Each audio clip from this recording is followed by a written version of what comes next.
imaginaire.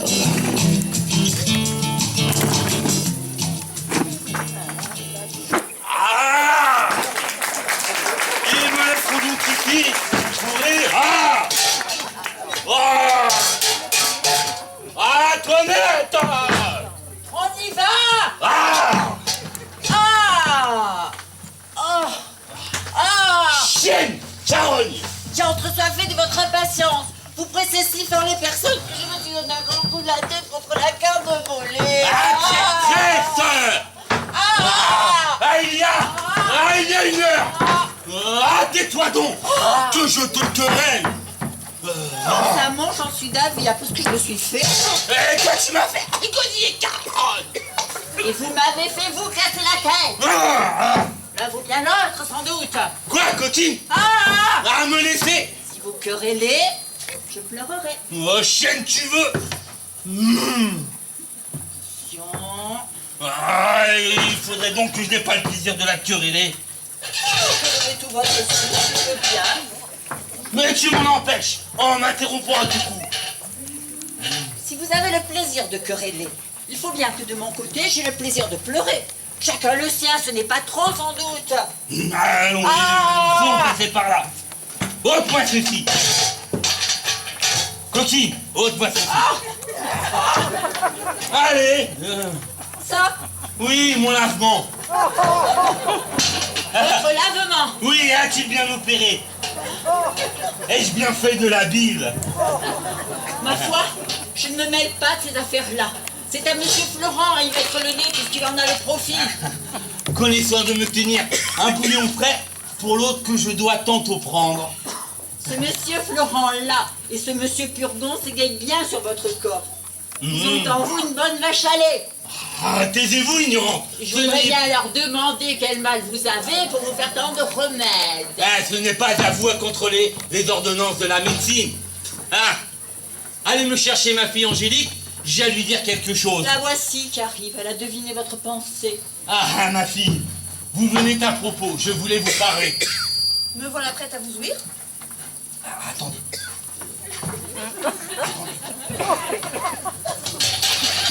Mon bâton, bon, je vais revenir.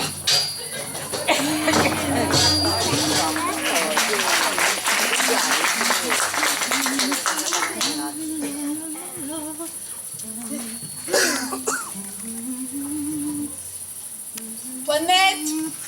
Quoi? Regarde-moi un peu. Eh bien, je vous regarde.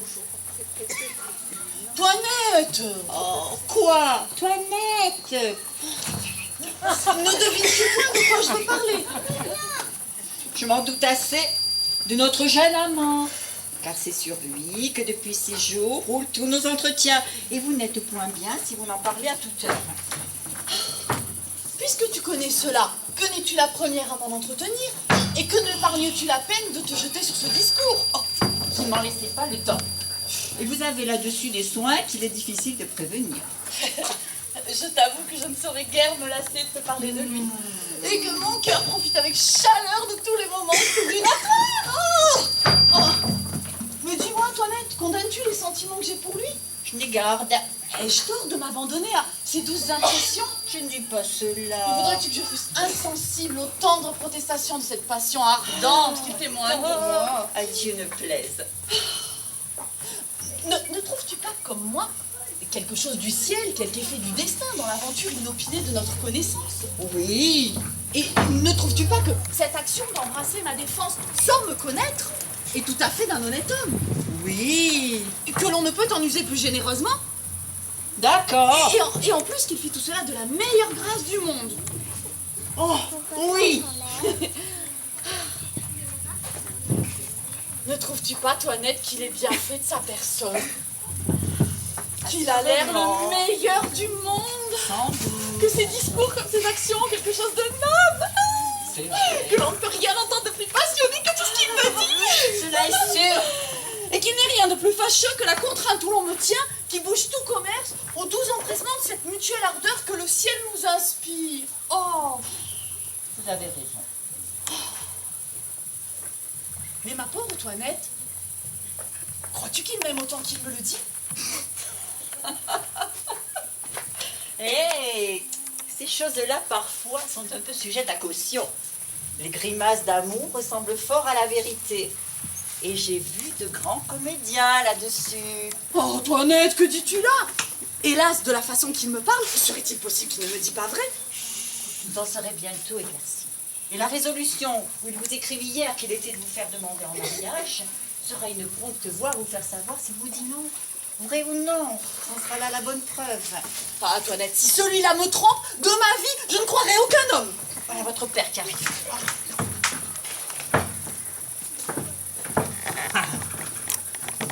Oh ça, ma fille, je vais vous dire une nouvelle, ou peut-être ne vous attendez-vous pas. On vous demande en mariage. C'est ça, vous riez, comme c'était plaisant.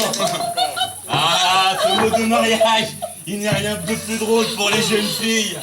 Ah, nature, nature. Ah, ce que je puis voir, ma fille, je n'ai que faire de vous demander si vous voulez bien vous marier. Oh, je dois faire mon père tout ce qu'il vous plaira de m'ordonner. Ah, je suis bien aise d'avoir une fille si obéissante. Oh, c'est à moi, mon père, de suivre aveuglément toutes vos volontés. Ma femme, votre belle-mère, voulut que je vous fisse religieuse. Et vos petites sœurs Louison aussi. Et de tout temps, elle a été aorteuse, cela. La bonne bête a ses raisons. Elle ne voulait point consentir à ce mariage, mais je l'ai emporté. Et ma parole est donnée. Oh, mon père, que je vous suis reconnaissante de toutes vos bontés. Je vous ai montré de cela. Et voilà l'action la plus sage que vous ayez faite de votre vie. Je n'ai pas encore vu le garçon, mais on m'a dit que j'en serais fort content. Et toi aussi. Assurément, mon père. Là, tu veux? Puisque votre consentement m'autorise à vous pouvoir ouvrir mon cœur, je ne feindrai point de vous dire que le hasard nous a fait connaître il y a 6 jours et que la demande qu'on vous a faite est un effet de l'inclination que, dès cette première vue, nous avons prise l'un pour l'autre. Ils ne m'ont pas dit cela, mais j'en suis perdaise, et puis c'est fort bien que les choses soient de la sorte. Ils disent que c'est un grand jeune garçon, bien fait, Oh oui, mon père. de belle taille, Oh oui, sans doute. agréable de sa personne, Oui, très agréable de sa personne. sage, bien né, Tout à fait, très bien né. fort honnête, Le plus honnête du monde. qui parle bien latin et grec, C'est ce que je ne sais pas. et qui dans 3 jours sera reçu, mais de ça, Lui, mon père? il ne te l'a pas dit. Non, vraiment? Qui vous l'a dit à vous? Madame Turgot. Est-ce que Madame Purgon le connaît? La belle demande. Il faut bien qu'elle le connaisse, puisque c'est son neveu. Cléante, neveu de Madame Purgon. Quelle Cléante! Nous parlons de celui pour qui l'on t'a demandé en mariage. Eh oui. Oui. Eh bien, c'est le neveu de Madame Cléante. Non, de Madame Turgon. Oh! Eh oui, le fils de son beau-frère, le médecin. Monsieur Diafoirus. Ce fils s'appelle Thomas Diafoirus, et non pas Cléante. Nous avons conclu ce mariage-là hier. Madame Turgon, Monsieur Florent et moi. Et demain, ce gendre doit m'être amené par son père. Qu'est-ce là? Vous voilà toutes ces brebis. C'est que mon père, je connais que vous avez parlé d'une personne et que j'en ai entendu une autre. Quoi? Monsieur, vous auriez fait ce dessin burlesque et avec tout le bien que vous avez, vous voudriez marier votre fille avec un médecin? Oh oui, de quoi te mets-tu? Impudente que tu es. Mon Dieu, tout doux, vous allez d'abord aux invectives. Est-ce que nous ne pouvons pas raisonner ensemble sans nous emporter? Là, parlons de sang-froid. Quelle est votre raison, s'il vous plaît, pour un tel mariage? Ma raison est que, me voyant infirme et malade comme je suis, et j'ai voulu me faire un gendre et des alliés médecins afin de m'appuyer de bons secours contre ma maladie, d'avoir dans ma famille la source même des remèdes qui me sont nécessaires et d'être à même des ordonnances et des consultations. Eh bien, Voilà dire une raison. Ah. Et il y a plaisir à se répondre doucement les uns aux autres. Mais monsieur, mettez la main à la conscience.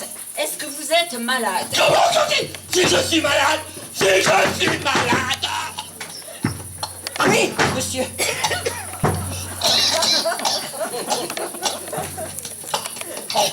Vous êtes malade. N'ayons point de querelle là-dessus. Vous êtes fort malade, j'en demeure d'accord. Et plus malade encore que vous ne pensez. Voilà qui est fait. Mais votre fille, votre cousin marie pour elle. Et n'étant point malade, il n'est pas nécessaire de lui donner un médecin. Mais c'est pour moi que je lui donne ce médecin. Et une fille de bon naturel doit être ravie d'épouser ce qui est utile à la santé de son père.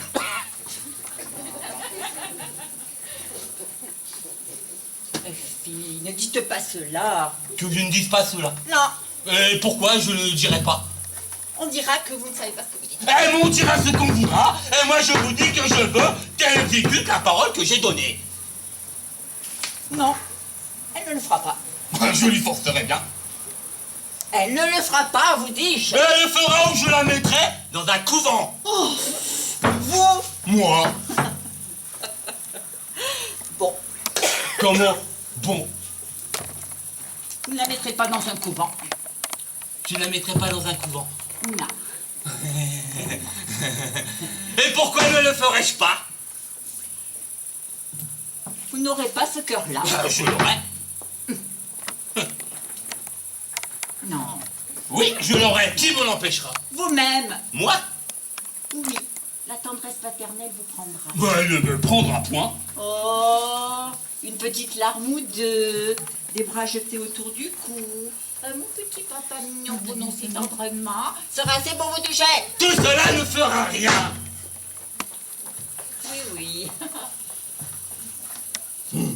Elle le fera, je vous dis. Sinon, couvent. Ah. Non. Je suis sûre qu'elle ne le fera pas. Non, je lui forcerai bien. Non. Mais où est-ce que là nous sommes, hein? Est-ce ainsi? À une servante à parler de la sorte devant son maître? Quand un maître ne songe pas ce qu'il dit, il est du devoir d'une servante bien sensée de le redresser. Viens. Viens que je t'assomme.